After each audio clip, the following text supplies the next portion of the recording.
So hey guys, welcome to our new video अनि च्यानलमा नयाँ हुनुहुन्छ भने च्यानललाई लाइक, शेयर, सब्स्क्राइब गर्न नबिर्सिनु होला। आज चाहिँ हामी चिकन बिरयानी बनाउन गइरहेको छौं। त्यसको लागि हामीले बिहानै नै गएर चिकन लिएर आइसकेको छौं र यसमा हामीले नुन, बेसार, जिराको धुलो, मिट मसला, बिरयानी मसला र खुर्सानीको धुलो पनि एड गरिसकेको छौं। र यसमा हामीले एडिसनली अदुवा र लसुनको पेस्ट रेडी गरेको थियौं। हामीले यसमा अदुवा लसुनको पेस्ट एड गरेर अनि यसमा थोरै तेल हालेर हामीले दही एड गरेको छौं। अब चाहिँ हामी चिकनलाई म्यारिनेट हुन छोड्दिने छौं।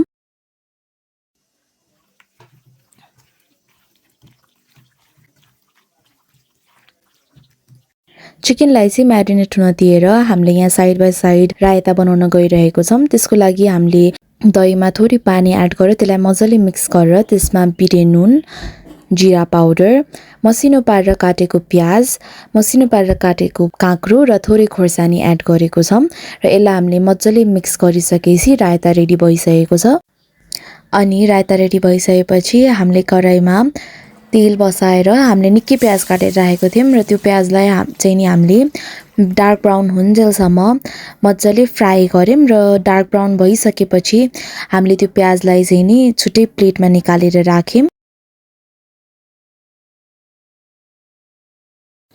प्याज तारिसकेपछि हामीले त्यही कराईमा नै चिकनलाई पनि पकाउन रेडी गर्यौं र यसको लागि चाहिँ नि हामीले त्यही तेलमा चिकनलाई हाल्यौं र यो म्यारिनेट गरेको चिकन चाहिँ नि एकदमै नै दही हालिसकेपछि सफ्ट भएको थियो र हामीले पनि फर्स्ट टाइम बनाएको भएर अनुभव गरिएको यो दहीले चाहिँ नि ग्रेभी पनि दिने रहेछ र एकदमै सफ्ट पनि बनाउने रहेछ, जसका कारण चिकन एकदमै मिठो बनेको थियो। र चिकन पाक्न लागिसकेको बेलामा हामीले यसमा टमाटरको ग्रेभी, मिट मसला, बिरयानी मसला हालेर चिकनलाई एकछिन चलायौं र छोप्यौं। चिकनलाई चाहिँ हामीले एकदम निकै बेरसम्म छोप्दै पकाउँदै गर्दै पकाइराख्यौं र हामीले यसमा अघि नै तारेको प्याजलाई पनि लास्टमा हालेर यसमा धनियाले गार्निश गरेको थियौं।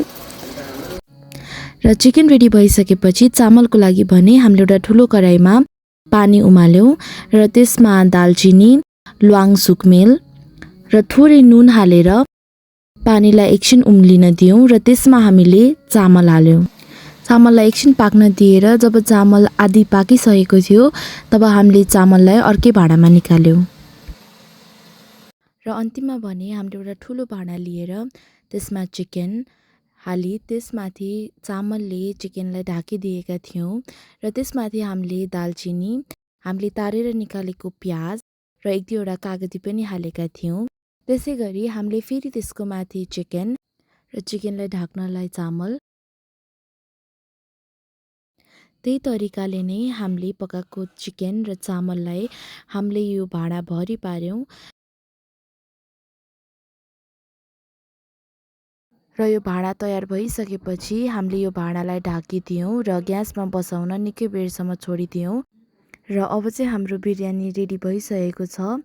बिरयानीको बास्ना र स्वाद भने निकै नै मिठो भएको थियो। हाम्रो च्यानल अन्तिमसम्म हेरिदिनु भएकोहरू सबैजनालाई धेरै धेरै धन्यवाद र च्यानललाई लाइक, शेयर, सब्स्क्राइब गर्न नबिर्सिनुहोला।